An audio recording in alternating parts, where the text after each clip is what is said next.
Hello everyone and welcome to part 2 of Cause and Effect, a show about VTES. If you have missed part 1 of this episode 4, I suggest that you go back and see it before you see this one. Go back in time? Yeah, go back in time. Sorry. And see Professionalism. No. Okay. Don't let me interrupt you, go ahead. And watch that one before you start watching this one. There we talk about how you prepare for big tournaments. Anyway, this is part 2, and now we're going to discuss Edward Vignes, the deck archetype that's built around him, and then later on we will announce the winner of this week's challenge. Okay, so should we begin by just taking a quick look at the deck list? Okay, what's up? Okay, so Adam, what are we watching? This is a Vignes deck played by Ruben Feldman during a New York tournament. I think it was a mini qualifier. I don't even know. And he played it and won. Actually, trivia, I think he won that tournament by getting sweeping 4 tables. So, The Ensembles archive says there was the New York City qualifier, and he managed to get 4 game win and 18 VPs. Depending on how many 4 and 5 player tables played, it could have been like 4 straight sweeps. Yeah, I was there, so he said, I think I'm sure that someone said that he swept all his table before the final. Okay. And I guess that kind of illustrates, because this is one of the decks that can actually do that kind of tournament. Ruben Feldman is a great player, but I don't think he would have been able to do it with many other decks. And this is like, Anders put it, he said it's the yardstick for how you're, for VTES deck building, and this is it. You bleed so much, and it is like really stable as well. So yeah. Okay. Any entering thoughts, Isaac?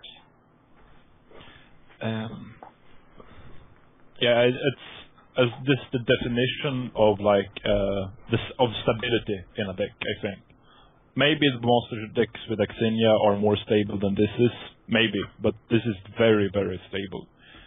You have a wide crypt. You have 3 Edward Vignes and 2 Rajan Rishi, but you almost never get a bad draw.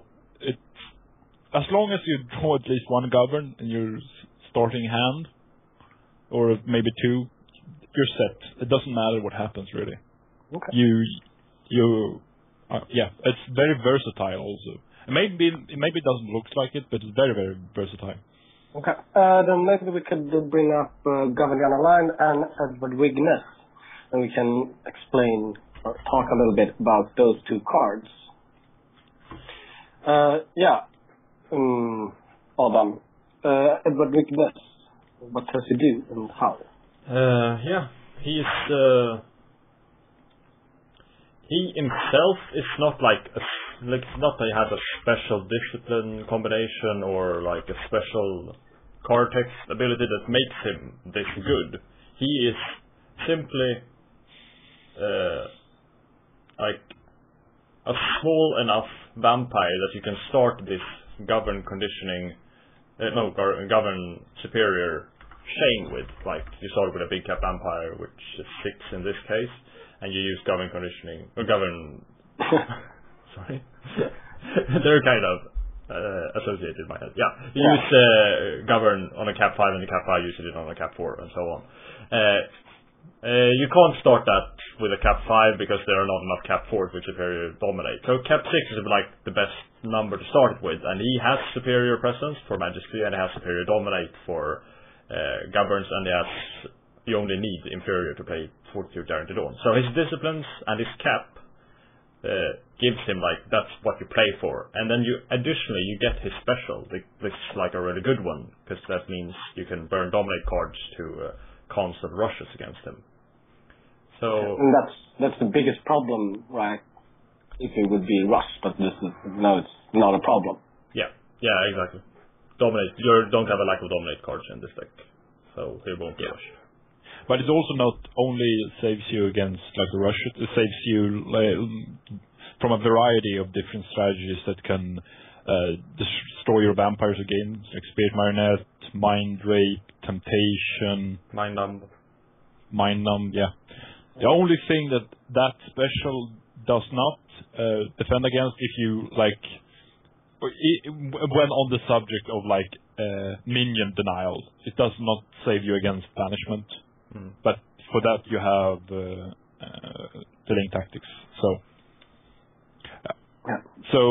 It does. Like a rushing prey could rush every of your guys, but you will always have Edward Vignes left if you play smartly. So you'll make sure to have like a dominate card to cancel that. And then you bleed into 6 each turn, and the guy with the rushes will be ousted in 2 bleeds.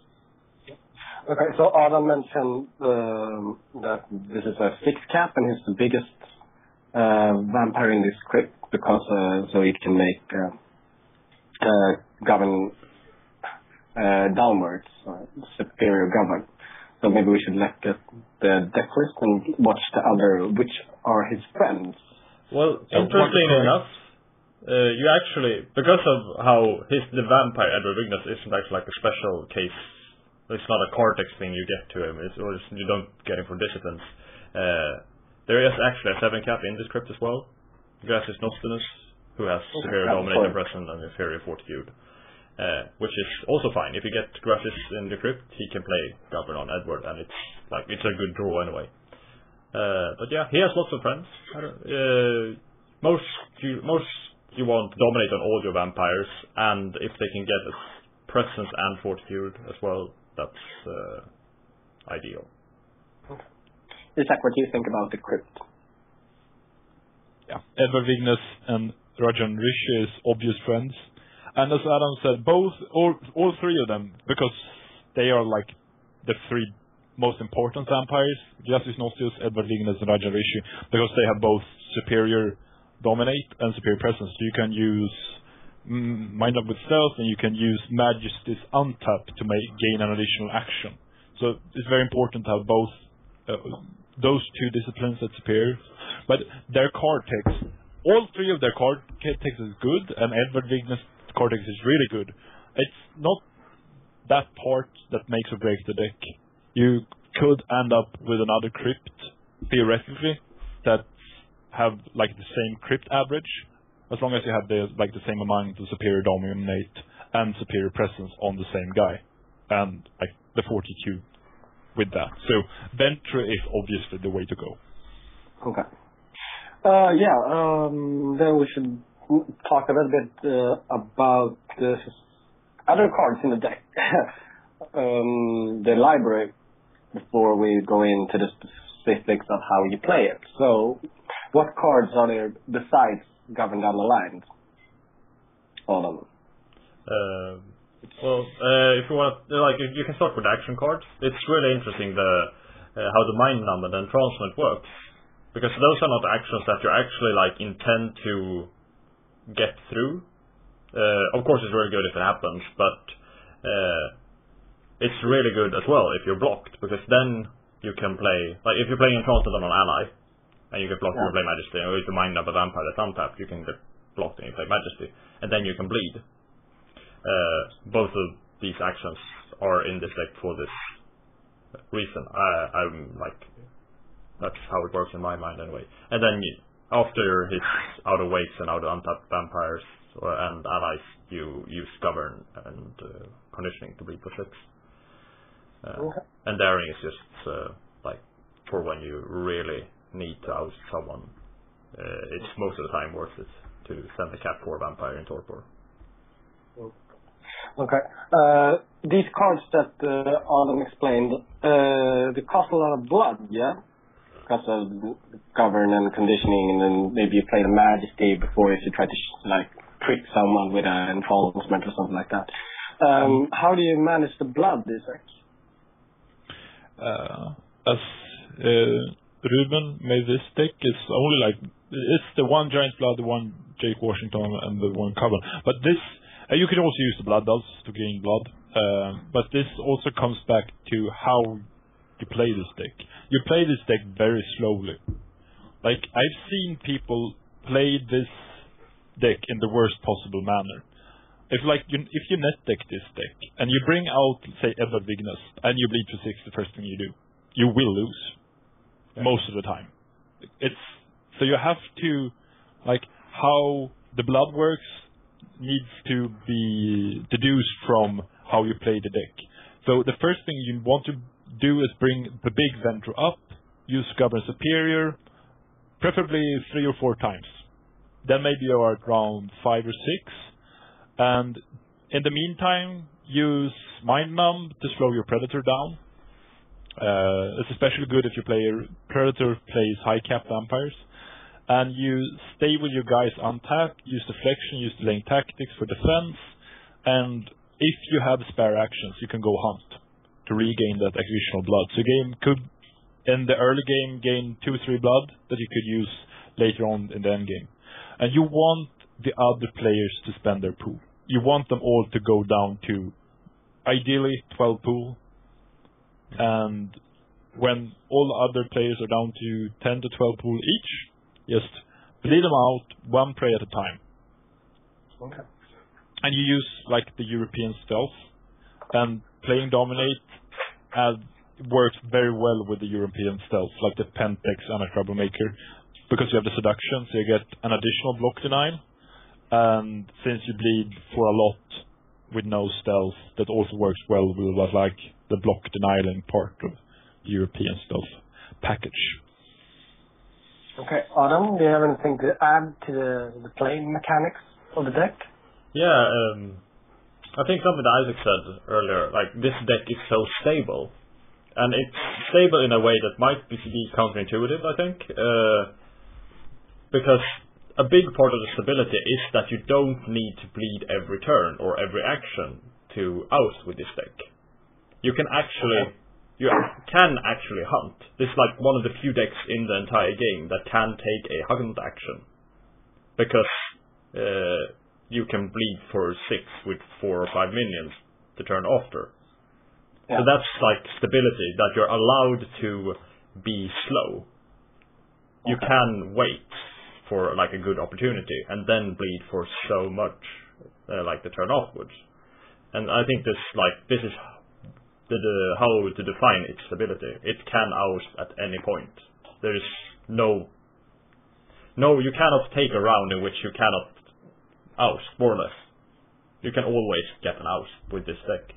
And so the hard part isn't, if I just summarize, like, the hard part isn't can I oust, it's when should I oust, right? Yeah, exactly.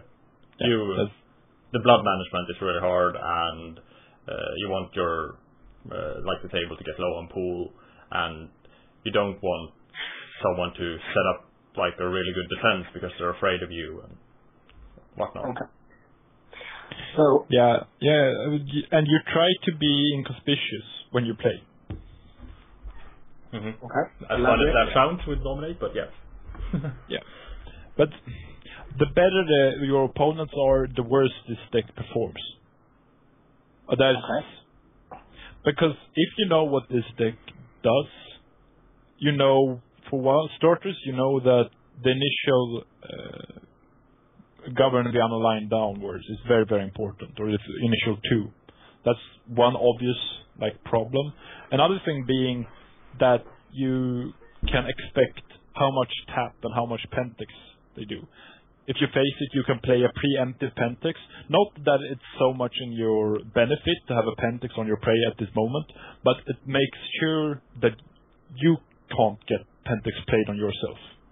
And you can end your turn with like a guy untapped each round, just to make sure, or one additional guy, to make sure that you survive launch from this deck. It probably slow your game down too, but on the other hand, you won't be sniped like for a bleed of 22 at turn 6. Okay. And also Mind Numb is like a good thing, like a good example of being used to playing against this deck. Is in some cases you might want to block the Mind Numb, but you shouldn't, because then they can play Majesty and bleed you for 6. They can get extra action from you blocking them. So that's also like one thing that you can be tricked by if you're not used to playing this deck, and why it's a bit worse against player who used to it. Okay. So, yeah, I think we all know like how this deck kind of works now. It waits and then it bleeds for a lot. It really launches. So how do you deal with people who play bounce when you're playing this deck? It's not a problem, as long as they don't win the table. Maybe they'll oust their first prey by you bleeding so-called irresponsible. But it's not that big a problem. It's only a problem if you lose the game by them bouncing that much. But since you play the European stuff, like the tapping part, then they need a wake plus a bounce for each bounce they're going to do. Probably that's the case anyways. So you have to use your tap wisely, because the tap is like the main thing you use to make them unable to bounce. So if it costs them 1 wake and 1 bounce each time they want to bounce, then they probably won't be able to bounce 1 or 2 times during that turn which you launch. And if you have 4 or 5 minions, that's 3 bleeds additionally that you will hit its target. Okay. So as long as if you bleed your ground play for 6 and you oust your predator like the turn after, or your prey afterwards, it doesn't matter. The only problem is if you bleed your ground play for 6 and right after that your ground play is ousted. That's a problem. Okay. Because then you're playing an additional 6 pool, etc., etc. But overall, not a big problem. Okay. So, are there any other, like, what's the biggest problem when you come to a table and you bring up this deck? Which are the like biggest problems that you don't want to face, like as a predator and prey on them? Isaac kind of touched on this already with the weights, because how you're playing a tap lead deck, you kind of want to tap your prey out, and when it's tapped, you want to make your blades count. And weights are really efficient against this deck, since it's only 4 stealth card bondings, and their Nidon is really expensive. So weights is really good against this. But and yeah, it's kind of easy to metagame against as well, because like playing an Auspex deck with 15 weights and 15 deflects, or 15 bounces, you're pretty much guaranteed to win the game.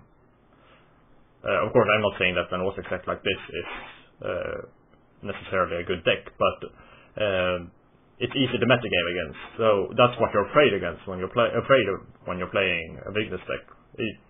If your prey has a lot of weights and bounces. Okay. Are there any other like big calls? What don't you want to have at your back? Any big cap like voting / control deck, I'd say that's a problem. We're playing a lot of banishments, mind rapes, those kind of cards, and maybe they pack some approximation of loyalties and whatnot to since delaying tactics 3. It's a lot of delaying tactics for a deck, but like for defense purposes, 3 is not a lot, because you don't steal an action with the delaying tactics. You only delay the individual voting cards. So that inner circle member will untap and maybe bleed you or something. And those big cap decks tend to have some sort of mastery shenanigans with them, and that means that they can use, for instance, on Sirius or something, to cycle like a misdirection or a Pentix or something like that, and that could hurt you really hard. Because as you see this deck list, there's no wakes. So you rely on being able to stay untapped and use your untapped vampires for defense. It's kind of ironic, really, how Edward Vignes is really weak against Edward Vignes decks. Maybe not with the same crypt, but there's a lot of decks that use presence and dominate like this. So tap leading is really efficient against Edward Vignes kind of decks, because they rely on waiting for the house, not competing and trying to get the house before everyone else. Yeah, okay. Yeah, we'll go into other types of this decks a little bit later. Are there any other more like pros or cons to this deck that would you like to discuss? With this particular deck, with this deck list, you could add misdirection. I find it kind of odd actually that there's no misdirection included, but like the archetype, it's really hard to find any obvious weaknesses. It's a really, really strong archetype. And it's proven if you go to the La Sombra and you search for Edward Vignes, you will find a lot of decks played by a lot of people. And Ruben Feldman himself, having been playing this deck, I think, since 2006 or something like that. Mm-hmm. So it's been around for a long time. And if you see like the content of the deck, like the latest release of this deck is from Camarilla Edition, and that's Edward Vignes himself. Okay. Yeah, well, you said it's a very strong archetype that's been around for quite a while. Is it like a good deck to give to beginners when they go to tournaments, Adam? Yeah, in a way, yes. In a way, no. Tap leading is... it requires you to know quite a lot of how you're going to draw, like further on. So tap leading is a bit hard, but at the same time, if your prey makes a mistake, you kill them outright. You don't need tap leading if your prey makes a mistake. Like he taps out, you let awake, he's dead. Okay. So yes and no, I'd say. Yeah. Okay. Yeah. Then okay, let's go on. You touched the subject on other like versions of this kind of tap bleed mechanism. What do we have? It's a hard one. I don't know. You can play like presence dominate, like different presence dominate kind of decks with, for instance, the old Ventrus, Emerson Bridges as the highest cap vampire, the Princess, Emerson Bridges, Walter Nash, and whoever. Timothy Crowley. Timothy Crowley, yeah. The presence dominate bleed with those, and it works in the exactly same way. It's just a different crypt and you have titles. And you can also... Are there like votes in that as well? You can include paired shifts, yeah. I think I do when I construct a deck like that. A few paired shifts, just because you can. Okay. But I think the theme that you can get from this deck is you can boil it down to presence tap with bounces. That's what's required to be able to play like this. So Toreadors and Toreador Antitribute can do this as well, with bouncing with Auspex and using presence tap and waiting and bouncing and then using Anacover Maker or Misdirection and then going for the house. They can do it as well. And yeah. Okay. I've seen some. I've played myself, built myself, and I've seen at least one tournament-winning deck where you play Anson instead of Vignes, and you use the additional most of his actions to get even more European stealth shenanigans. So you could play 2 misdirections in one turn. Okay, but when you play Anson, you can't play Going Down the Line with Superior? No, it's a bit worse and a bit better. You could play Enchant Kindred. It's a worse card, but it's essentially the same idea. But you get a very presence-focused crit, and you have inferior dominate on a lot of guys from group 1 and 2 that could help you survive the deflections. But this... yeah. And another thing that's worth pointing out is that it's a 70-card deck, Edward Vignes, and it's 28 bleed cards. So that's more than a third bleed cards. Okay. And so with that much bleed, if you like sit down at a table and he's hunting someone put up Edward Vignes, how do you defend yourself? Like, what's the different strategies? Exactly. Depending on what deck you're playing, but as long as I'm not playing like an Auspex weenie or something similar that have that amount of bounces, I'd backoust to the best of my ability. Okay. I'm sorry to say it, but it's one of the strongest deck archetypes in the game. But it depends. If you have a lot of bounces and can benefit from the Vignes bleeds, then just tap out, sit with 3 wakes and 3 bounces on your hand and profit. Also, in some cases you might, it depends on your ground predator, if you want to backoust a lot. Like if your ground predator has a chance of ousting the Vignes deck on his own, you don't actually need to do anything to backoust, you just need to stay alive. And if your predator on the other hand is a warlish kind of deck, then you kind of need to actively backoust. Yeah, there's a difference between passively backousting and actively backousting. Like having 4 guys untapped when you are Edward Vignes prey, that could be enough to backoust him. Yeah. Because essentially you're not gaining anything because you're staying untapped with your guys, but Edward Vignes deck can't probably oust you because you have 4 or 5 vampires untapped. Yeah. You need to overestimate how much you would have had untapped like normally. So for a Malkavian 94 stealth speed, you only need 1 vampire untapped to play deflection. With like that Vignes, you might need 3 or 4 to stay alive. So yeah, that's something that you can do if you need to stay alive versus the Vignes deck. Yeah. Okay, so something that we don't know, we have mentioned it like a little bit, that you play 3 Daring the Dawn, which is a really good card. What is this function in the deck, Adam? I wouldn't say it's how you oust, but it kind of is. That's how you oust. Most of the time, you need to play Daring the Dawn to win, because there's always going to be like good players or someone that's seen this deck before and knows that you need wakes or whatever, really. And Daring the Dawn is how you make that happen.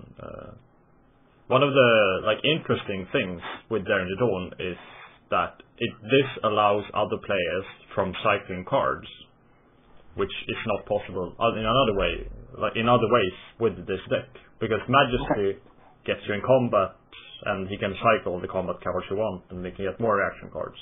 The Daring the Dawn is actually quite nice for that as well. Okay. Yeah, so when considering should I play Daring the Dawn of this bleed or not, you should always take into account that if you don't play it, then you enter combat and your prey might be able to cycle 1 or 2 combat cards or maybe an obedience or something like that. Mm-hmm. Okay. Yeah, it's a really strong card, but I don't know, I have nothing more to say about it myself. Do you? Yeah, there's quite a few cheap expendable vampires in this book that you can play it with that you're not going to miss as well. So that's a nice thing too. You don't need to play it with Vignes. You can play it with Boss Kalian or Ingrid the Soul. Yeah, because usually when you play it later in the game, it's not like always that you can manage to get those guys up again from Torpor. Yes, I believe. Yes, but Ingrid the Soul bleeding for 6, 1 time unblockable. It's worth 4 pool. That most of the time it is. Maybe she costs you a govern and 1 pool, and then you pay essentially 1 pool to do 6 pool damage in your prey. This is a bit of a oversimplification, but essentially you pay 1 pool to do 6 pool damage, and that's great. Yeah. Don't be afraid to go to Torpor. Okay, no. Any last thoughts on the Vignes deck, Isak? If you haven't played this, assemble this deck, net deck it, slow play it in your play group and try it out, because you really need to know how an average hand looks for this deck when it plays a game to be able to understand its weaknesses and strengths. There's more strengths in this game this deck than there is weaknesses, but there are some, and you should know how to exploit them. Do you remember when we started playing the Vignes deck in the Örebro play group? It was kind of like a revelation for, at least for me personally. It was really, really helpful for me to understand the game better. And so if you haven't seen a deck like this being this slow played, like if you want to have a term for it, then it's, for me at least, it was an eye opener when it happened. Really recommend it. Yeah, cool. Are there like any last things that you would add or deduce from this deck list that we're watching right now? I can talk about something that's quite interesting. Force of personality. There's I think it's actually from Orion or Angista in the beginning. Force of personality in the Vignes deck to make it better against allies, obviously. That means with Daring the Dawn and Force of Personality, you can do unblockable actions. You more or less exchange all the majesties for Force of Personality and play this deck without the untap. I'm assuming, I haven't tried this, I just find it really interesting. I'm assuming that if you play it like this, you need to be really skilled to know when you can actually go for the oust, because you will be having fewer actions without majesty, but your actions will be less likely to be blocked. So yeah, it's an interesting addition that you can think about if you want to play Vignes deck.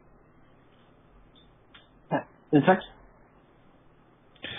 be aware of there's a huge number of different crypts you can use to build any Vignes or Vignes-esque deck. So when you're on a tournament, always consider the possibility that the two guys that seems kind of weird turning up, like by guys I mean vampires, that those could be a part of like a Vignes crypt. So be aware. If you don't catch that it is a Vignes deck early enough, you're ousted. Okay. It sounds maybe terrible, but it is like that. And it's horrible when it happens. Oh, you were playing like a Vignes trick. Or you're tricking me that you were playing Vignes. You get the point. So be aware of that. Okay, so well, anyway, Vignes is a good deck. Go home and build it and try it if you haven't yet. Okay, then we will move on, and we will announce this week's winner of the last week's challenge. So, if we could have one of those corny drum rolls, please. I ruined the whole thing. I put it up before the drum roll. Yeah. Thanks a lot. Okay. Sorry, guys. Okay. I think you can do this without me from now on. Yeah. Okay, this deck name is Brutal Crows, and its author is Hans Shadowhunter Nordin. And the challenge was, of course, to build a Ayo or Orem deck. Okay, Isak, do you want to explain what we are looking at? Yes, paraphrased from Hans' own words, it's essentially bring out Esse and you use combat to make the other players lose blood through like the same idea that is in the grinder deck. To make them lose blood, then you use exile to exile them if you don't want them to stay in play, and you use brutal influence with the same basic idea as govern down a line. So, but it's you govern down for more and you bleed for more. But you can use exile to remove like a dedicated bouncer or something like that. The deck list is a bit crude, but there's a really neat idea in here. Okay. Maybe we should talk about, like, could we take up brutal influence so we can... Yeah, see what bring it out! Yes, here it is. It's essentially like a govern down the line, but the amount of plus speed you get and the amount of blood you get in your uncontrolled region depends on how many Orons you tap when you play the brutal.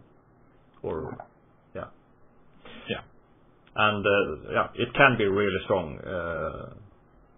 When you have, like, if you have 4 or 5 Orons on a vampire, to transfer down 4 or 5 counters is like, it's pretty neat. It's ridiculous, actually. Yeah, it actually is.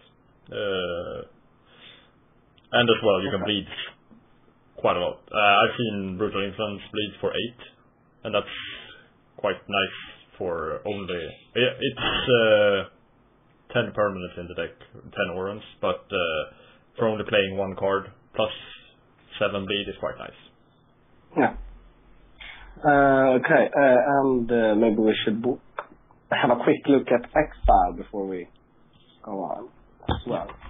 Exile also uses Auron, so a good synergy between Exile and Brutal Influence.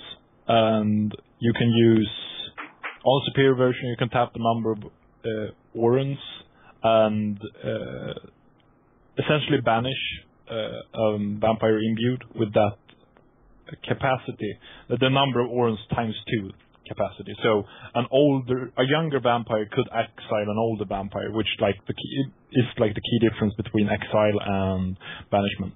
And of course, it's not a referendum, so. Yeah, it's cool. So, Adam, what was it that catched your eye when you saw the fact check? Why? It actually, I'm gonna bring him up. It's the vampire Ese, which is sorry, Ebenezer Roche.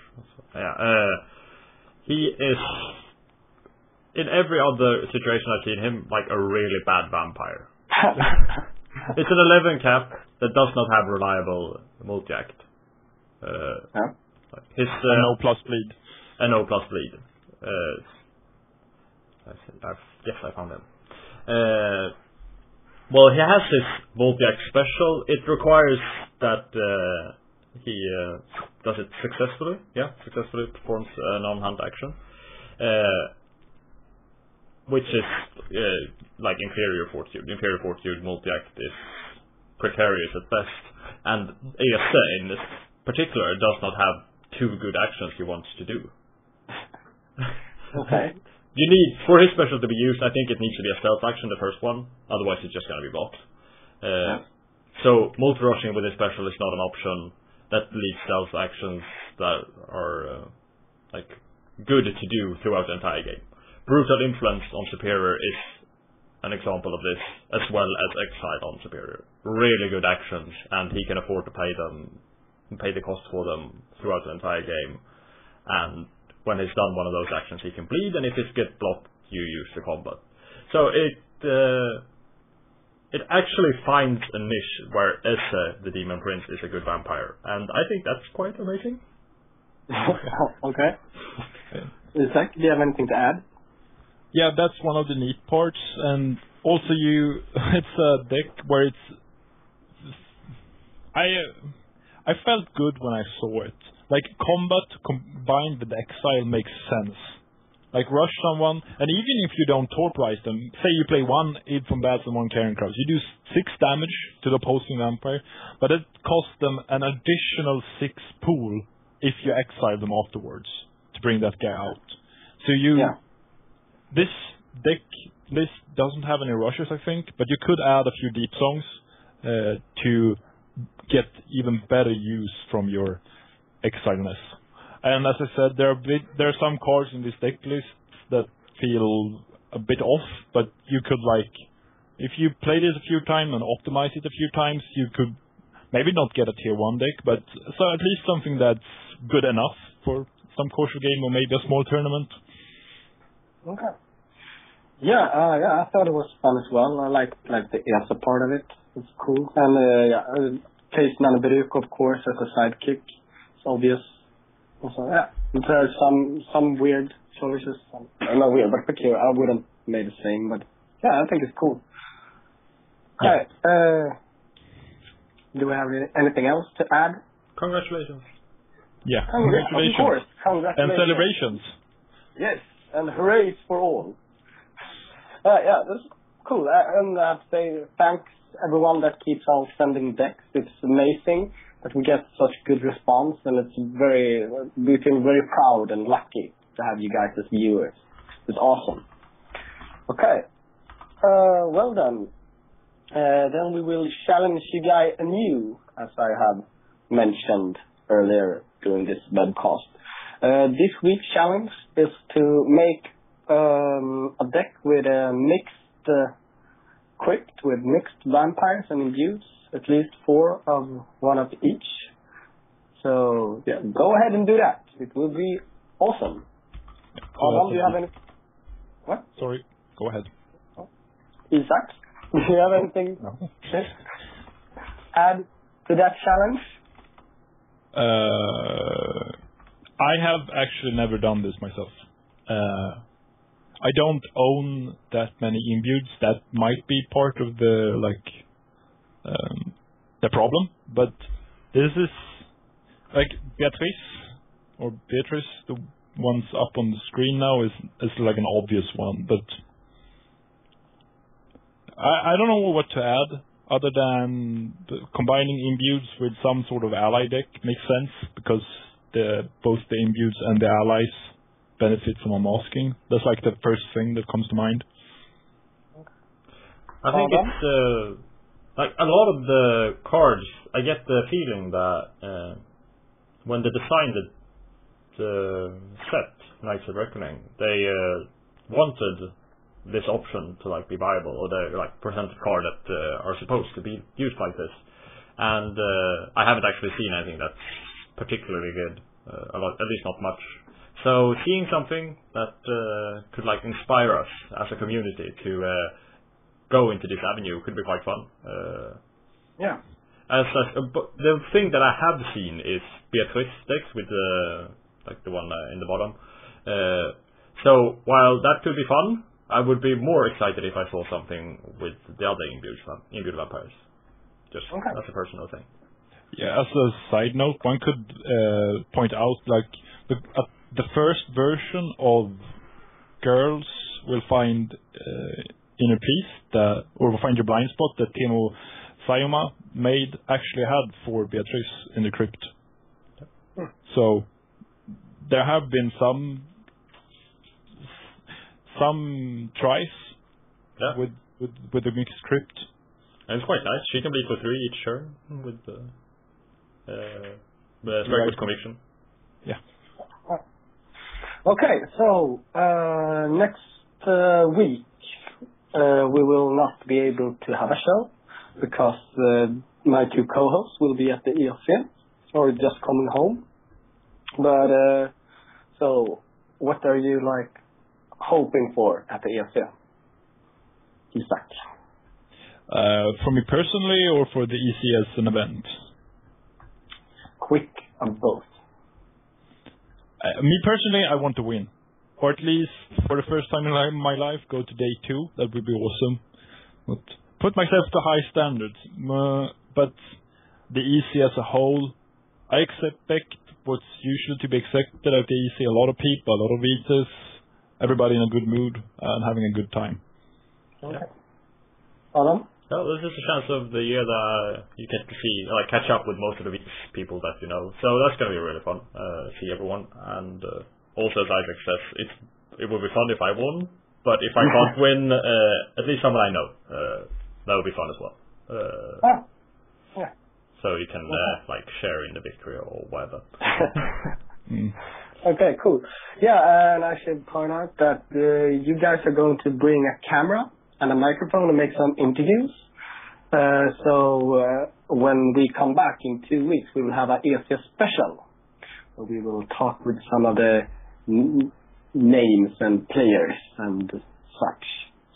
That will be cool. Yeah, that would be really awesome. Hopefully we manage to get the deck list from all the finalists and and analyze them in that special. Yeah. Maybe even get someone on air. That would be cool too. Future winner of the EC. Get ready to be invited. Yeah. Put it out there. Exactly. Yeah, and of course you should remember to check out Isaac is going to hold a lecture on Swedish deck building. That will be awesome as well. Plug yourself. Yeah, I'm going to try to the best of my ability, put into words how we 3 sitting here and the rest of the Swedish VTES community work as a whole, because at least the way I see it, we're kind of tight and talk to each other over the internet and try to share ideas and criticize each other's decks and play styles and try to improve. And also, I'll be shedding light on the mysterious ways of master decks to the best of my ability. Okay, so do you have anything more to add to this show? No. No. Okay. Okay, well, I would like to thank you two, my co-hosts, for a nice evening, and you guys watching at home right now, and you guys that will be watching in the future. Thanks for having me. So that's all for this time. Remember, if you have any thoughts, comments, or ideas, you can post them on our Facebook page or send an email to the address causeampersandeffect at gmail.com. It will be posted down there. We'll see you guys in 2 weeks. And when this show is over, we will post, as normal, post a thread on the Weekend Forum. And there you can continue the discussion. So what do you guys do to prepare for big tournaments? And, of course, Vignes. So, that's everything for this time. Say goodbye, kids. Bye. Bye.